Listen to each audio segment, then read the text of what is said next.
sozinho, ele está fora do propósito.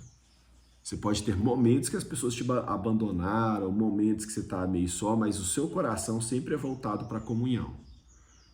Então, tudo que Deus faz é através da comunhão. Até Cristo, olha só o que ele falava. Eu não faço nada que eu não vejo meu Pai fazendo.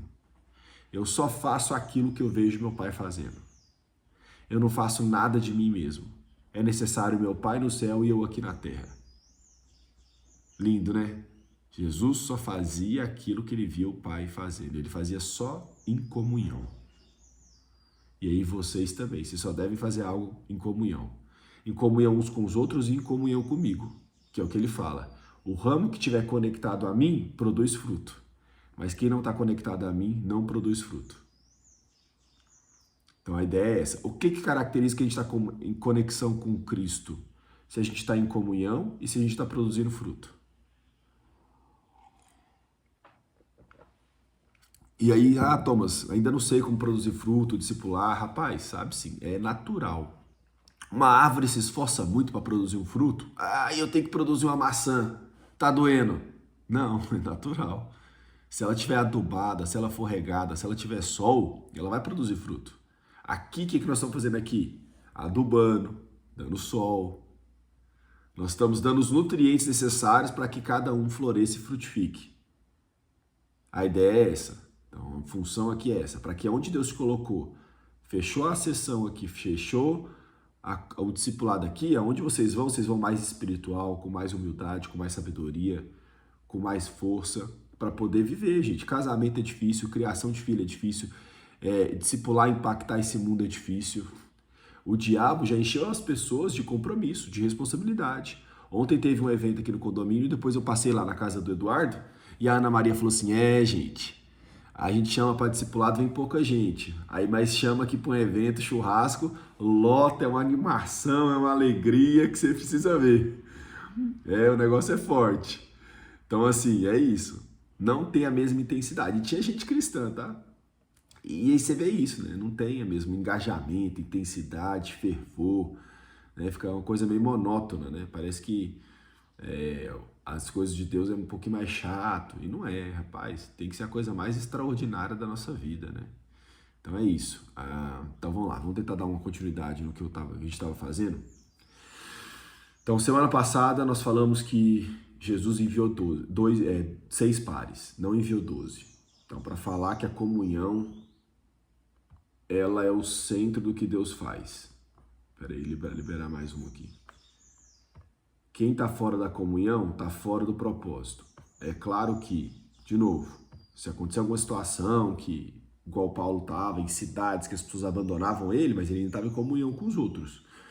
Vai ter gente abandonando, vai ter gente que não permanece, que não persevera, isso vai ter. Mas o nosso coração é sempre fazer algo dentro da comunhão. Nunca fora, porque senão é isso. Vira autossuficiência e individualismo. Eu até falo isso sempre. As coisas que eu mais aprendi dentro do reino, né, foram quando eu me submeti a alguém mais maduro. Por que Deus não fez para uma pessoa receber tudo? Porque senão essa pessoa ia ser autossuficiente. Então nós dependemos uns dos outros. E quando eu tenho humildade para aprender com quem sabe mais, isso já demonstra um coração servo e humilde. Então, Deus fez dessa maneira, que um ensinasse outro. Você precisava de um disposto a ensinar e outro humilde disposto a aprender e outros dispostos a caminharem juntos. Então, Lucas 24:13. Naquele mesmo dia, 2 deles estavam de caminho para uma aldeia chamada Emaús, distante de Jerusalém, 60 estádios. Essa, para mim, aqui é a mensagem dos últimos tempos. Eu já ministrei ela várias vezes, talvez alguns de vocês podem lembrar ou não, mas é a seguinte. Por que eu falo que é a mensagem dos últimos tempos? Porque aqui fala de acho que o primeiro passo para uma apostasia. Você tem aqui 2 deles. Então você tem 2 discípulos de Jesus, que nós falamos de comunhão, andando junto. Sabe sobre o que eles estavam falando? Sobre Jesus. Eles estavam falando sobre comunhão, eles estavam andando junto em comunhão, falando de Jesus, e a Bíblia fala que eles estavam num caminho. Jesus fala que ele é o caminho. Só que nesse caso desses discípulos, eles não estavam no caminho. Eles estavam fazendo algumas coisas corretas, mas uma coisa errada. Eles estavam andando em comunhão, falando de Jesus, mas no caminho errado. Então tem muita gente em comunhão, falando de Jesus, mas indo para o caminho oposto de Jesus. Por isso que eu acho que isso aqui é a passagem dos últimos tempos. Porque você encontra muita gente nesse estágio. Por que isso aqui aconteceu? Porque eles não entenderam o que Cristo ensinou. Tá? A Bíblia vai dizer que esse era o terceiro dia depois da morte de Cristo. Para pensar comigo. Terceiro dia depois da morte de Cristo. O dia que Cristo iria ressuscitar. Se eles tivessem entendido o que Cristo tinha ensinado, eles não teriam saído de Jerusalém para ir para Emaús. Eles estariam esperando Jesus aparecer. Por que eles não estavam esperando? Porque por mais que Jesus ensinasse, eles não creram. Vou repetir. Por mais que Jesus ensinasse, eles não creram. E aí eles estavam indo para Emaús. Nada a ver. Essa aqui é a quarta aparição de Jesus depois que ele ressuscita. Maria Madalena, depois umas mulheres, depois acho que Pedro e agora aqui. A quarta. Nessa quarta, o que ele vem fazer? Ele aparece para esses dois discípulos e pergunta: o que vocês estão falando? Por que vocês estão tristes? Olha que loucura. E a Bíblia fala que os olhos deles impossibilitaram eles de verem que era Jesus. Imagina Jesus andando do seu lado e você nem sabendo que era Jesus. E aí eles perguntam para Jesus: será que só você não sabe dos acontecimentos dos últimos dias? E Jesus pergunta: quais? Olha que loucura, Jesus pergunta: o que vocês estão falando aí? Me conta, o que está na cabeça de vocês? O que está no coração de vocês? Aí eles falam: não, Jesus Nazareno, profeta poderoso, fez milagre, fez tudo. Mas hoje é o terceiro dia e nada aconteceu. Sabe o que eles falaram? Nós achávamos que ele era quem viria redimir Israel. Mas hoje é o terceiro dia e nada aconteceu. Por que eles não acreditaram em nada que Jesus ensinou? Porque eles já tinham determinado no coração o que eles queriam que Deus fizesse por eles. A expectativa. Como Jesus não fez o que eles esperavam, eles viraram as costas para Jesus e para tudo que ele ensinou. Então eu sei que às vezes eu ensino e que as pessoas já determinaram no coração o que elas querem ouvir. E não importa. Se você falar qualquer coisa fora do que eles esperam, eles não querem. Então as pessoas às vezes não aprendem porque elas já determinaram no coração delas o que elas estão buscando. E não importa quantas vezes você ensine, o coração delas já está enrijecido. Por isso que às vezes a pessoa vem reunir aqui no grupo e fala assim: gente, a gente não reúne para buscar de Deus algum benefício, a nossa vontade, alguma coisa, tá? A gente reúne para descobrir qual é a vontade dele. E as pessoas já vêm, Deus faz isso, faz aquilo, papapá, vamos pedindo. Deus pode fazer? Faz. Mas às vezes ele pergunta, né? O que você quer que te faça? Eu, às vezes que eu vou nos lugares assim, eu fui nos Estados Unidos encontrar o Jim, ele me fez essa pergunta: Thomas, você veio até aqui nos Estados Unidos, né, me conhecer. O que você quer? O que você veio aqui buscar? Falei: rapaz, se você fizer uma oração para mim, eu volto pro Brasil feliz demais da conta. Oração, fui pedir oração. Rapaz, tremendo. Paulo vai falar para Timóteo, não negligencie os dons que foram te dados por imposição de mãos. Rapaz do céu. Timóteo recebeu dons por imposição de mãos dos irmãos. Qual que foi a última vez que você foi uma autoridade espiritual, pedir uma oração? Fala assim, ó, ora por mim. Põe a mão aqui em mim e ora. Transmite unção, graça, sabedoria. Por isso que nós estamos fracos. Nós vai pedir bênção, milagre. Nós vai pedir mais ousadia para servir o Senhor. Para ter mais comunhão. E aí é isso, eu tô cansado de andar com cristão, que é mais ou menos esses dois discípulos aqui. Caminharam com Jesus o tempo todo. Na hora que Jesus não fez o que eles esperaram, viraram as costas. Eles estavam andando com Jesus o tempo todo esperando Jesus fazer uma única coisa, redimir Israel. Que era o que Davi fez. Eles esperavam Davi, um guerreiro, que viesse guerrear, tirasse os judeus da opressão de Roma. Jesus não fez nada disso. Jesus falou assim, ó, meu reino não é dessa terra não. Meu reino é outro reino, superior ao dessa terra. E eles estavam indo com o coração no reino terreno. Por isso que Jesus vai dizer que mais miserável de todos os homens são aqueles que esperam em Cristo só nessa vida. Por que mais miserável de todos? Até do que quem não é cristão. Por que mais miserável é aquele que busca a Cristo para benefício terreno? Porque ele conhece a Cristo e mesmo conhecendo o que Cristo fez por ele, ele ainda só pensa nele mesmo. Quem pensa na vida vindoura, na eternidade, faz aqui pensando na eternidade. Não faz na eternidade pensando aqui. E aí, se eu não me engano, não sei se foi C.S. Lewis que fala que os cristãos que mais fizeram nessa vida foi aqueles que tiveram a mentalidade mais focada na vida vindoura, na eternidade. Se eu não tiver com a mentalidade focada na eternidade, eu não faço nada aqui. Gente, pelo amor de Deus, presta atenção, nós estamos falando de dois discípulos de Jesus que andou o tempo inteiro com Jesus, viu Jesus fazendo tudo, milagre, ensinando, e mesmo assim eles não entenderam, porque o coração estava endurecido. Então a gente precisa olhar o nosso coração. Porque a gente não andou com Jesus, a gente não ouviu Jesus fazendo milagre, ensinando, e mesmo assim a gente tem dificuldade. Se eles tiveram, quanto mais nós.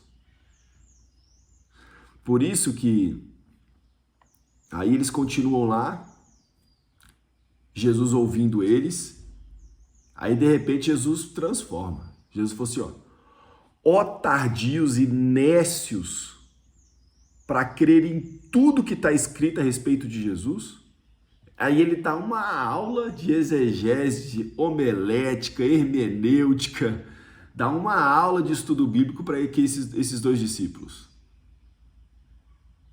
Fala assim, não está escrito que o Filho do Homem ia vir, ia padecer e ressuscitar no terceiro dia?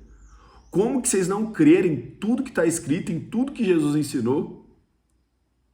Ele dá uma bronca e deve dar umas 2 horas de aula ali para eles, de Bíblia. Para ver se eles entendem o que ele já tinha falado a vida inteira, meu Deus do céu. Jesus ressuscitou e veio falar a mesma coisa que ele falou em vida.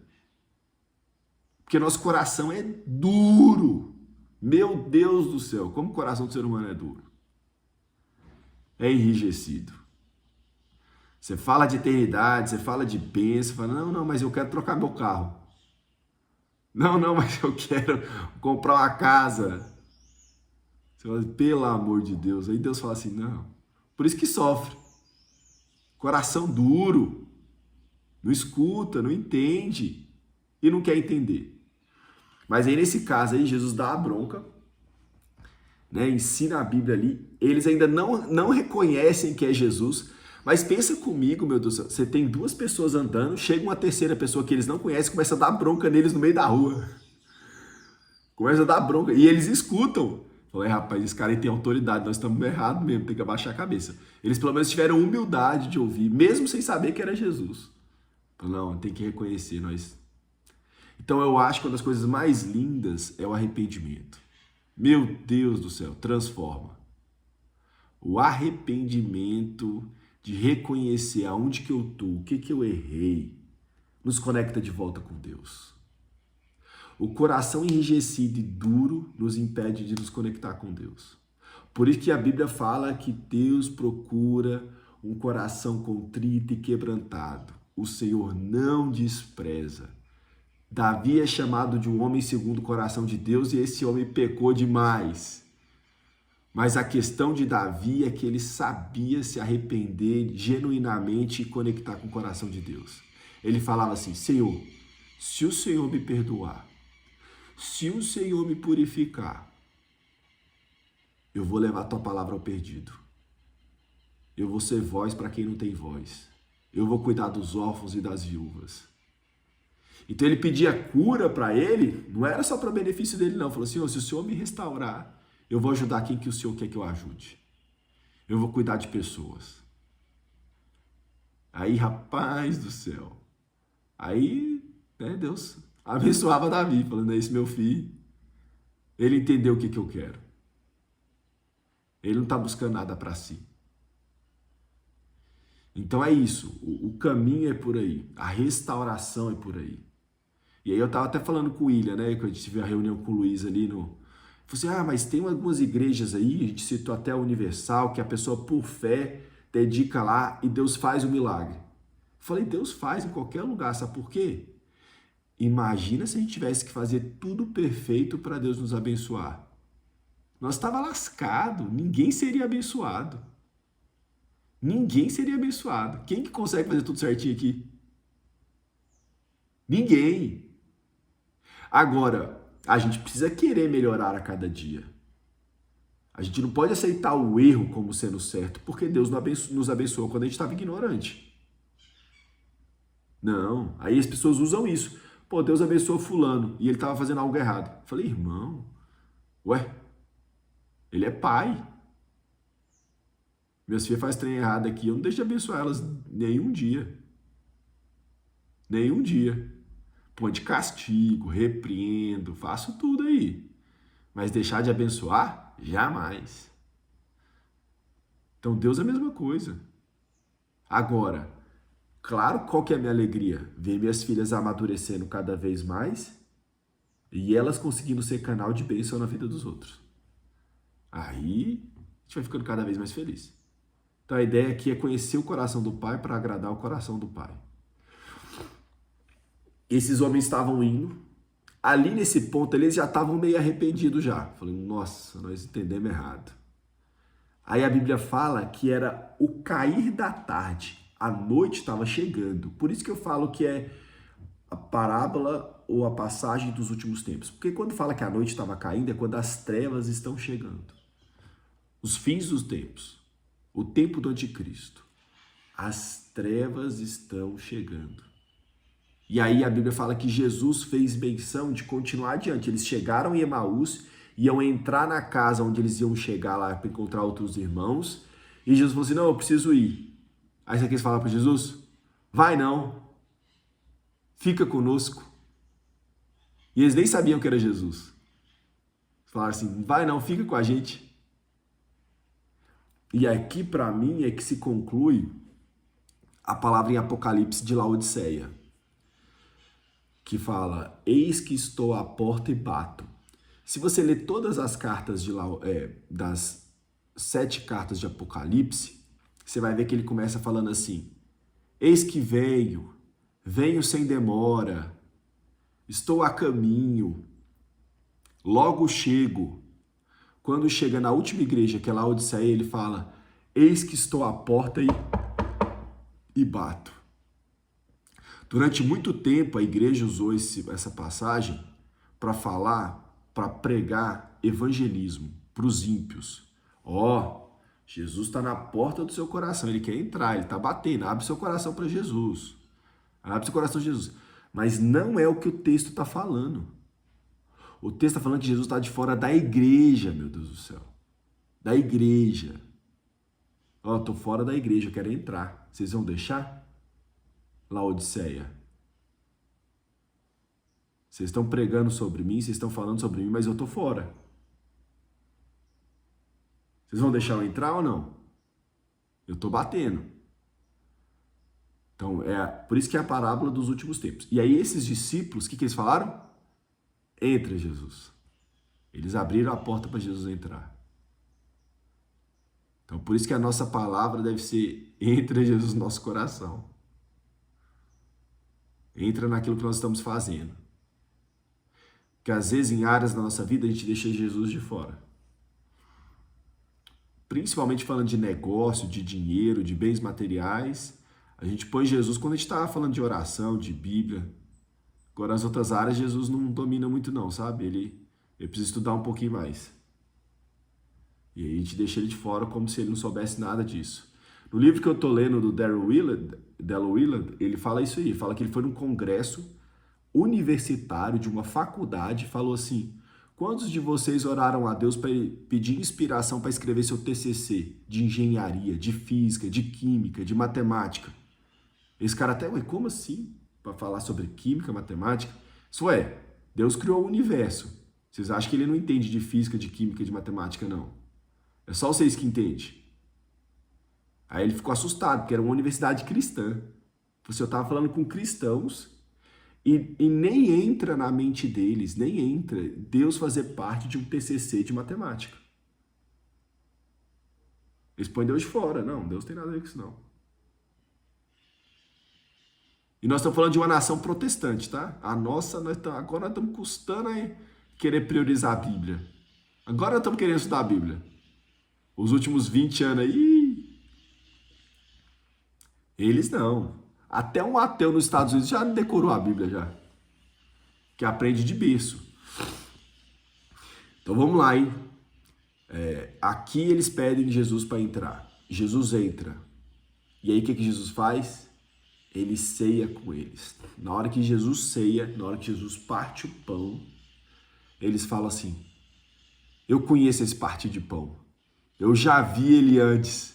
Só pode ser Jesus. Ele é o único que parte o pão assim. Aí os olhos deles se abriram e eles reconheceram Jesus. Aí Jesus desapareceu. Então eles reconheceram Jesus na comunhão. Aonde Jesus é manifesto? Na comunhão. No partir do pão. Paulo Borges, quando ele fala que o pão não é para comer, para compartilhar. E o pecado do cristão é comer antecipadamente o seu pão antes de compartilhar. Jesus não comeu o pão, ele deu graças e partiu. O pão fala tudo aquilo que Deus te deu. O pão é tudo aquilo que Deus te deu. Tudo aquilo que Deus te deu. Você dá graças e parte e multiplica ou você come? E aí vai falar sobre isso, sobre o partir do pão na comunhão. Então veja que o processo aqui são duas coisas. Uma, a palavra ensinada, que foi o que Jesus fez. Então, a defesa da doutrina, o ensinamento, o conhecimento, extremamente importante. Aí ele já preparou o terreno para vir a comunhão. Aí os olhos dos discípulos foram abertos. Então o evangelho é feito de ensino, doutrina, discipulado e comunhão. Quando a pessoa foca só em ensino, ela se torna um legalista, que foca só em conhecimento. Outros que focam só em relacionamento e afeto, pode virar seita ou se reúne por carência. Também está fora. Tá. Quem se reúne só pelo ensino tende a ficar legalista. E quem se reúne só pelo afeto e o relacionamento tende a virar seita ou se reúne só por carência. E aí isso aqui é um problema. Então o evangelho é feito de ensino, doutrina e comunhão e partir do pão. Por isso que o evangelho, para você viver ele requer sua vida. Se você não entregar a sua vida, você nunca vai conseguir viver o evangelho. Se você entregar meia boca, você esquece. Já a gente entregando tudo já é difícil. Já entregando tudo, dedicando tudo já é um desafio. Mas eu vejo nisso também, irmãos, como algo extraordinário da parte de Deus, né? Se fosse fácil, você já jogou videogame quando você tem uma fase fácil? Você enjoa fácil demais, você não quer jogar mais não. Então, cada vez mais o desafio vai aumentando e você fica mais empolgado quando você está com Deus. Falando, ó, eu preciso amadurecer, eu preciso desenvolver mais, eu vou aprender coisa nova. Deus é infinito o que ele pode transmitir, o conhecimento e a experiência. Então eu não me contento com águas rasas, não. Eu quero ir aprofundando, até encontrar com Jesus. E aí é isso. Por isso que igual eu falei para vocês, essa mensagem, para mim, é dos últimos tempos, que é da apostasia. Porque esses dois discípulos, eles estavam apostatando da fé, tá?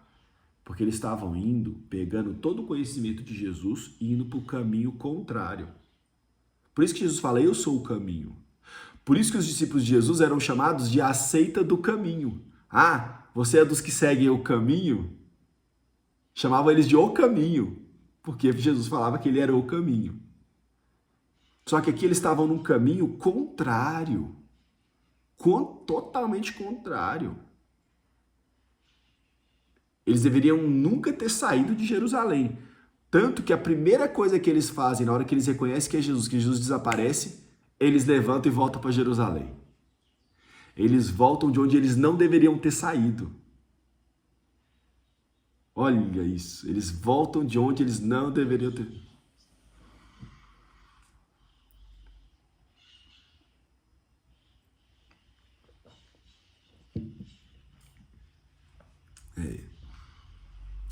E aí, ele fala uma outra analogia sobre caminho errado, que é, irmãos, você prepara o seu carro, enche o tanque, faz revisão, enche os pneus, zero, e você vai para Goiânia. Só que você não tem GPS, você erra o caminho, pega o caminho oposto. E você está indo para o caminho contrário ao que você deveria estar indo. Qual que é a melhor coisa que pode acontecer? Porque enquanto tiver gasolina, enquanto o carro estiver funcionando, mais longe você está do seu propósito. A melhor coisa que pode acontecer é o carro quebrar. Porque se o carro quebrar, você vai parar e vai perguntar por orientação. Irmão, é para lá que é para Goiânia? Não, irmão, você está indo para o caminho errado. Nossa, meu Deus. Então tem muita gente com muita fôlego, muito conhecimento, com muita energia, indo cada vez mais para o caminho oposto. E às vezes Deus deixa o carro quebrar para ela perguntar por orientação, para ela pedir orientação. Eu estava indo para o caminho certo? Porque se ninguém me parasse, eu ia até o resto da vida. Eu ia parar lá no Iapoque, né? No Chuí lá. Ia parar em outro estado. E quando eu percebesse, talvez fosse longe demais. Esses dias eu falei com um líder que caiu, eu falei não, eu ouvi de uma pessoa que falou com um líder que caiu, falou, ô pastor, volta. Sabe o que ele respondeu? Eu já fui longe demais. Aonde eu tô já não dá mais para voltar. Forte, hein? Meu Deus do céu. E não é um líder comum não, tá? É um líder extraordinário que caiu. Por isso que isso me gera temor. Aquele que julga estar de pé, cuide-se para que não caia. Não é nem quem está de pé, não. Aquele que julga, que acha que está de pé. Cuide-se para que não caia. Tá? A comunhão, ela veio para isso. Para um levantar o outro. Então, assim, ó. Um dos maiores problemas do cristianismo não é o satanismo, não é as outras religiões, é a apostasia. Apostasia é o afastamento do ensino original, que vai dar essa consciência na pessoa que ela está indo para o caminho certo quando ela está indo para o lado oposto do que Deus queria para ela. E ela vai ter convicção que ela está certa. Então, esses aqui estavam indo para uma apostasia. Eles estavam indo morrer espiritualmente. Falando de Jesus em comunhão. Vou repetir. Eles estavam falando de Jesus e estavam em comunhão, apostatando da fé. Muitas igrejas começam até bem. Ah, vamos servir. Só que elas vão aos poucos se apostatando. Corrompendo e pervertendo o ensino. Você sabe o que Paulo mais fazia? Por que existem as cartas de Paulo? Eram correções para as igrejas que estavam desviando do que ele tinha ensinado. É isso, ele morava, ensinava, e ele ia embora e falava assim, nossa, vocês estão fazendo tudo errado. Conserta isso aqui, senão vocês estão indo pro buraco. Então, como é fácil, isso aqui é sutil. Não é simples. E aí, por isso que às vezes tem pessoas que caminham com a gente, estão servindo, e daqui a pouco vão apostatando. Vão começando a mudar aquilo que foi ensinado, perverter em benefício próprio. Por isso, quando eu estava nos Estados Unidos e eu ouvi a ministração do Jim, e eu falei que eu queria vir para o Brasil e trazer todo esse conhecimento, e aí eu vou chocar vocês aqui, porque ele falou assim, olha, eu não gostaria de dar esse meu conhecimento para os pastores. Falou, por quê? Porque o que a maioria vai fazer é usar em benefício próprio para crescer sua denominação. E não para viver. Por isso que eu ensino para pessoas simples, que querem viver. E não para quem quer usar em benefício próprio, para falar que sabe mais ou conhece mais. Então, no Antigo Testamento, Deus falava assim, vocês, para os judeus, tá? Não é ímpio não, os judeus, vocês distorcem a minha palavra. No Novo, a mesma coisa. Várias pessoas pegaram as palavras de Paulo e perverteram, distorceram. Hoje, meu Deus, as seitas, elas são pautadas no quê, meu Deus do céu? Tudo pautado na Bíblia. 24 horas. Vai lá, vai ver o que um testemunho de Jeová está fazendo hoje. Está ensinando a Bíblia para quem quer aprender. Batendo de porta em porta. É Bíblia. É a perversão do conhecimento. E achando que estão indo para o caminho certo. Eles têm tanta certeza de estar no caminho certo que eles estão ensinando.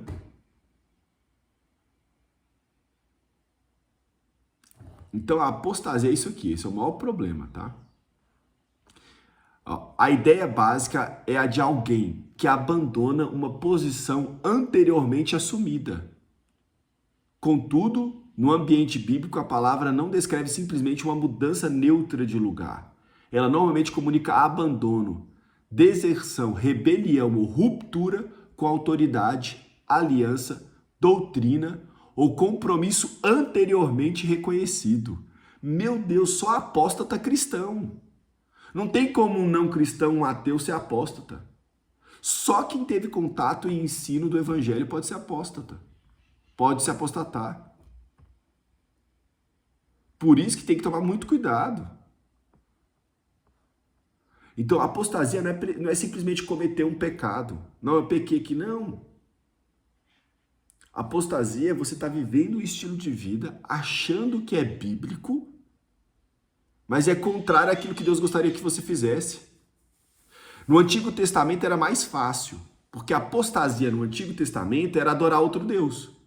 Então isso era muito mais fácil. Se você tiver uma imagem, alguma outra coisa, aí dava para ver, ó, aquele lá é apóstata. Ele era judeu e agora está adorando a Diana, enfim, tá adorando outros deuses pagãos aí. Moloque, olha lá, aquele lá apostatou. Rapaz, era perceptível no Antigo Testamento quem apostatava. Agora no Novo, agora é difícil. E aí eu fui aprofundar nesse estudo. Eu nunca dei nenhum ensino sobre apostasia, tá? Essa é a primeira vez que eu comecei a estudar e Deus foi me dando uns negócios aqui que eu nunca tinha visto. A palavra apostasia só aparece 2 vezes no Novo Testamento, 2 vezes. 2. Uma, Paulo falando, e 2 Tessalônica. Essa aqui é a primeira vez. Ninguém, olha só o que ele fala. 2 Tessalonicenses 2:3, eu mandei para vocês. Ninguém, de nenhum modo, vos engane, porque isto não acontecerá sem que primeiro venha a apostasia e seja revelado o homem da iniquidade, o filho da perdição. Essa foi a primeira vez que essa palavra foi usada no Novo Testamento. Foi Paulo falando. Para ninguém enganar os cristãos. Porque se você se deixar ser enganado, você vai se apostatar da fé e nem vai perceber. Você vai estar igual os discípulos de Jesus em Emaús, indo para o lugar que você não deveria ir. E se você não tiver a humildade de reconhecer, se arrepender e voltar, a chance é que você morra e a gente não sabe para onde você vai. Lembra a passagem que fala, Senhor, expulsei demônios em teu nome, curei enfermos. Esses eram apóstatas. afasta de mim, eu não vos conheço. Ou quando fala assim, nem todos que dizem Senhor, Senhor entrarão no reino dos céus. Sabe por que fala Senhor, Senhor? Porque no hebraico não tem caixa alta. Então no português, quando eu quero dar ênfase a alguma coisa, eu coloco em caixa alta, eu coloco maior. No judaísmo, eles repetem a palavra para dar ênfase. Então nem todos que dizem Senhor, Senhor herdarão no reino dos céus. Não é qualquer pessoa não, meu Deus do céu. É que está levando a espiritualidade a sério, mas está indo para o caminho errado. Vou repetir. Quem está levando a espiritualidade a sério, mas está indo para o caminho errado. E aí, às vezes, a gente fica preocupado com os de fora. Não! Aqui está falando que é os de dentro, é quem conhece que perverte. Não tem como você perverter nada que você não conheça. Vou repetir. Não tem como você perverter nada que você não conheça. Você só perverte o que você conhece. E aí eu vou tentar essa parte aqui, que isso para mim é muito importante, que para mim também foi extraordinário. A segunda vez que isso aparece é em Atos 21, talvez 4 ou 5 anos depois do que Paulo falou isso aqui, ó. 4 anos depois, uma segunda pessoa entra em cena para falar a palavra apostasia, e é só o que nós temos no Novo Testamento. E já acerca de ti foram informados de que ensinas todos os judeus que estão entre os gentios a apartarem-se de Moisés, dizendo que não deve circuncidar seus filhos, nem segundo o costume da lei. Aqui esse apartar é apostatar de Moisés. Eu peguei uma tradução que não colocou apostatar, não sei porquê, mas depois vocês pesquisam. Então assim, ó, Atos 21, vai falar isso aqui, ó, que alguns judeus, olha que loucura, começa a falar que quem está apostatando é Paulo. Olha a confusão aqui, irmãos. Presta atenção na confusão aqui que vocês vão ver o tanto que esse negócio é louco. Então, os judeus convertidos, que guardavam a lei, fala que Paulo é apóstata. Porque Paulo está falando para as pessoas não guardarem a lei. Só que eles estão mentindo. Porque olha que loucura isso, meu Deus do céu. Presta atenção na loucura que é isso. Porque Paulo, ele guardava a lei e falava para os judeus convertidos guardar a lei. Ele só não falava para os gentios guardarem a lei. Os gentios estão proibidos de guardar a lei, mas eu e os outros judeus, nós vamos guardar a lei. E nós dois acreditamos no mesmo Jesus. Presta atenção na loucura. Aí sabe o que Paulo faz? Na verdade, Tiago orienta Paulo. Em vez de falar, não, gente, é mentira. Eu não estou falando para os judeus não guardarem a lei, não. Ele não sai defendendo. Aí eles falam assim, não, já tive uma ideia, ô Paulo. Tem 3 irmãos aqui, 3 ou 4, que estão querendo fazer voto de Nazireu, que é não beber bebida de vinho destilada, não cortar o cabelo e se santificar, se purificar todo dia diante de Deus. E aí é algo visível porque no último dia eles raspam a cabeça. Então 40 dias não corta, no último dia raspa a cabeça. É um voto para aprofundar a sua relação com Deus no judaísmo. Só judeu pode fazer. Aí custava caro. Sabe o que Paulo faz?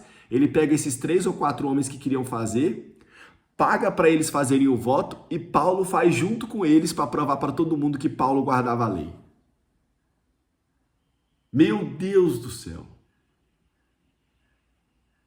Então Paulo guardava a lei e proibia que os gentios guardassem a lei.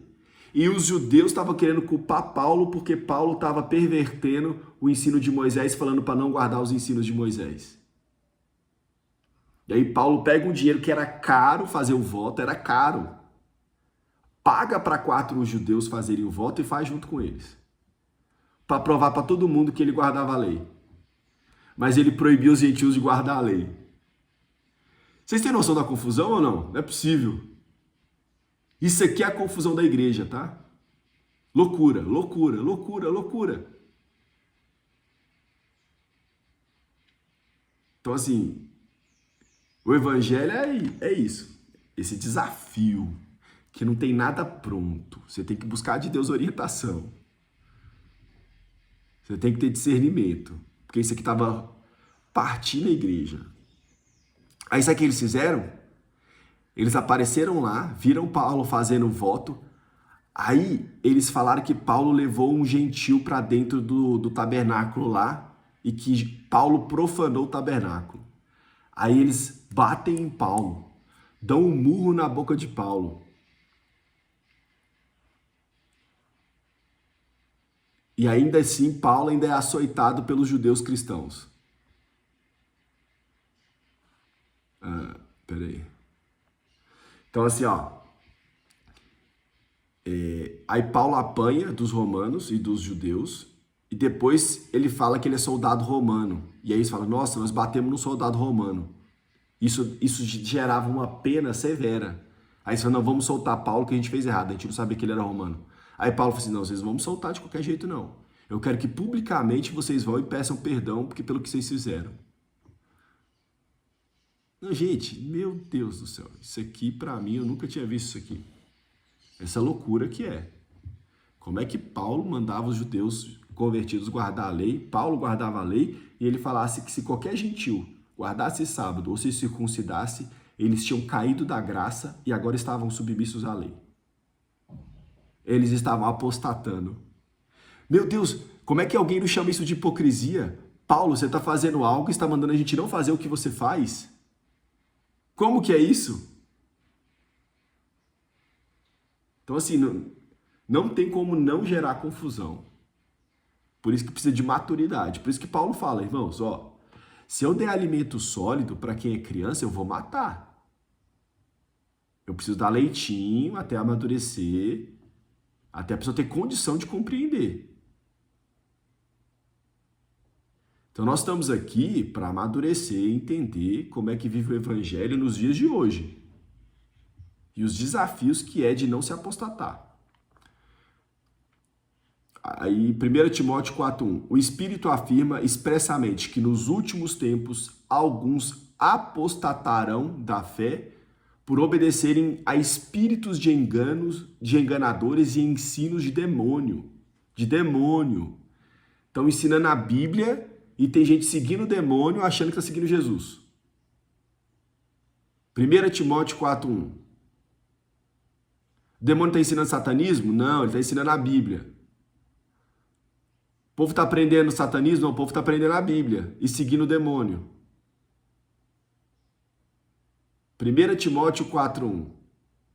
Tá aí, mandei para vocês. Hebreus 3:12. Tende cuidado, irmãos. Jamais aconteça de haver em qualquer de vós perverso coração de incredulidade que vos afaste do Deus vivo. Esse afastar aí no original é apostatar. Quer falar uma coisa, William? O que você ia falando?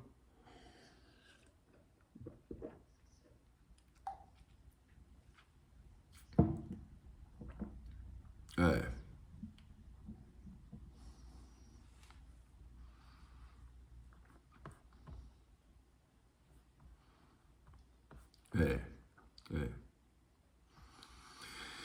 É isso aí. Eu vou parar aqui porque falta 5 minutos.